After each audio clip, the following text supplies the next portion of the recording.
Captains of Industry, brought to you by Airtel. Hello and welcome to this special edition of Captains of Industry. We've met up with a series of esteemed leaders here at the World Economic Forum, and one of them is Olivier Campenon, who's the CEO of British Telecomms for Africa and the Middle East. As we all know, Africa has really set the tone and the pace for what we call a wireless world, and many people are raising questions as to the redundancy, if that's even the right term, of fixed line operators, and whether or not they have a place in this increasingly wireless world. BT has a network of customers across 30 African countries, as well as those in the Middle East, and they are determined to have their presence felt, to make their mark in a changing geopolitical world, in a changing technological world. In an Africa that is wireless, they're relevant, they say. Our captain of industry today is Olivier Campenon, as I said, the CEO of BT for the Middle East and Africa. And welcome, thank you very much for your time. I think the first question is, a French guy running British Telecoms for Africa and the Middle East? We enjoy diversity with BT. Yes, indeed, I'm French, and you'll get it from my accent. But BT is a very international-minded company. We enjoy hiring local people in each of our presence and countries. We have a local South African running here in Joburg. But for a more international set of countries, as I run, French was good enough. Okay, and that doesn't inform your leadership style? You know, I'm talking about the whole French flair versus the British reserve. Again, I'm trying to combine the best of both, and doing my best. Okay, let's talk about your running BT for Africa and the Middle East. People say, what's the relevance of a BT in an increasingly wireless world where mobile operators have become the order of the day? Very relevant indeed. For a very simple reason, you actually need to connect all of the mobile operators all together. You actually need a lot of cables and fibers just to carry over all of these mobile minutes. That's part of what we do. And if I may say, I'm very, very encouraged by what's happening in Africa with all of the new subsea cables that are surrounding the continent and that are enabling a new infrastructure to take up. That will help tremendously in terms of the exchange of minutes. I mean, people are throwing terms around like business communication services, data services. What's your competitive edge? We have two main competitive edge and many others, but in order to characterize BT, just remember global and services. Global because we are actually serving, as you rightly reminded, 30 countries here in Africa and actually 170 countries around the globe. So we are by essence a very global company. And service, because our role is really to sit nearby our customers and help them through this more and more complex technological world that they have to face. You were raising mobile versus fixed. I'll answer mobile and mobility and fixed, and that's what the customers have to face. As a user, I'm sure you have a PC which is connected, you have a smartphone, you have all types of devices. Yeah. You want them all to be connected and in sync. That's what we're working with our customers on. Connectivity in Africa, I mean, for all the successes of the ICT revolution, it's still very costly for the average African, where we're still talking about people on the breadline, but who need access to communications. And that is why this development of infrastructure is so critical. As long as you have a shortage of capacity, you have high prices. So that is, hopefully, in the coming couple of years, you will see that improving because of the availability of more capacity. But I must say that it also needs to go through an opening of the market, and that is important. That is coming slowly. It has to accelerate. The opening of the market, and I read into that the regulatory environment in Africa, which apparently is cumbersome, it's complex, and it varies from region to region, country to country. Does it make it difficult to operate? That is the reason of the complexity, because it varies country to country. So we actually need to interface with each of the regulator and ensure that we work with them on the opening of the market. Yeah, it takes longer, but as I said, I'm encouraged by the will that exists. I'm just expecting this will to just accelerate. Your client profile in Africa, I know we've referred to companies like Unilever and Visa that utilize BT services. In Africa, are you focused on multinational operations, or do you work with the locals? And we most focus on global companies by essence of our quality of being global and service driven. But we also work with a lot of this supplier telecommunication operator. We actually work with most of them throughout Africa. And we help them developing new services, we help them developing new infrastructure and connecting to each other. But as you rightly said, we serving Visa. So a number of Africans are actually using BT without knowing it. But we're also serving some local companies like Sasol, like Anglo-American, for their development both in South Africa, but also outside and through their global development. I mean, the reason I'm asking you this is that there's a sense that the success of African commerce has been predicated to a large extent on foreign direct investment and the operation of multinationals.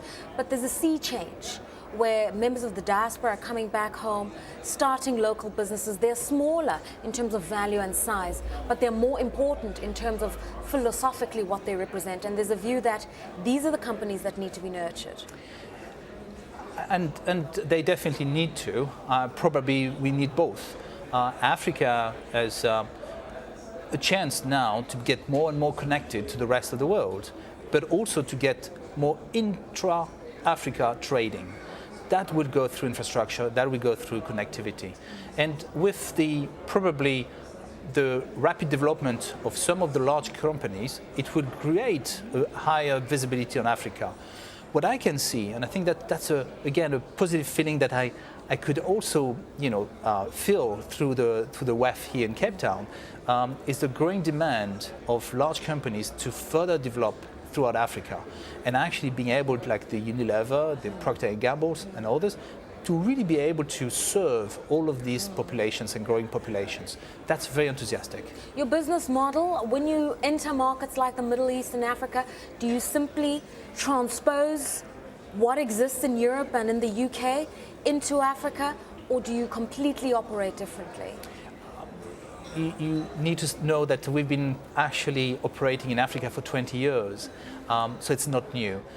But the approach is, in fact, to be global. And being global means that our customers expecting the same flavor, the same quality and service level quality wherever they are in the world. So we do apply obviously the same service and the same development, same equipment. But of course, as you rightly said at the start, we're making sure that we do it with local people. That is the service level that you need.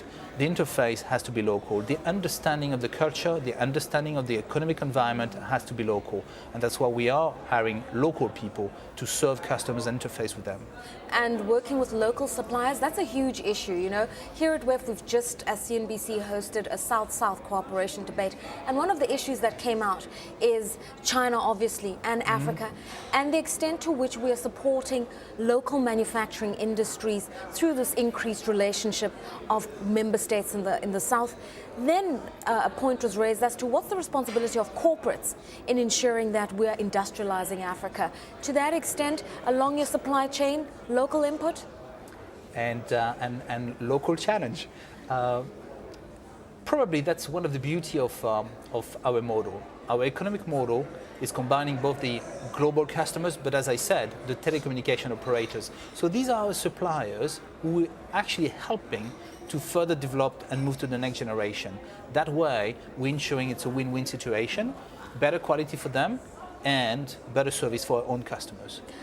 Post-recession, how has BT fared? We know that a lot of ICT operators weren't as hammered as, for instance, the banks.